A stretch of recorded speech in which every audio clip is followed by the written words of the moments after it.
Champions trophy শুরু হতে মাত্র মাস তিনেক বাকি, তবে ভারতের আপত্তিতে এখনও অনিশ্চয়তার বেড়াজালে এই টুর্নামেন্ট।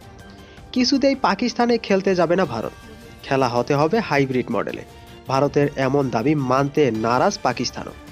এমন পরিস্থিতিতে হাইব্রিড মডেল না মানলে কপাল পুড়তে পারে পাকিস্তানের। মঙ্গলবার 12 নভেম্বর বেশ কয়েকটি ভারতীয় সংবাদ মাধ্যমের প্রতিবেদন অনুযায়ী পাকিস্তান থেকে সরে যেতে পারে চ্যাম্পিয়ন্স ট্রফি। সেক্ষেত্রে আয়োজক হিসেবে আইসিসির ভাবনায় রয়েছে দক্ষিণ আফ্রিকা।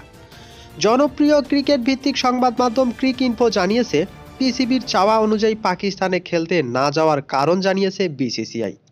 সেই চিঠিতে বিসিসিআই জানিয়েছে, সরকারের অনুমতি না মেলায় কোহলিদের পক্ষে পাকিস্তানে যাওয়া সম্ভব নয়। এমন অবস্থায় হাইব্রিড মডেলের প্রস্তাব দেয় বিসিসিআই, তবে এমন দাবি মেনে নেয়নি পিসিবি।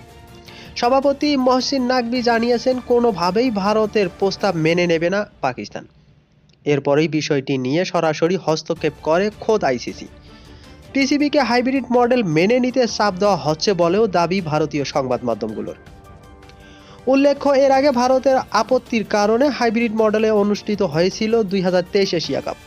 সেই সময় মেনে নিলেও এবার কিছুতেই ভারতের দাবি মেনে নিতে নারাজ পিসিবি।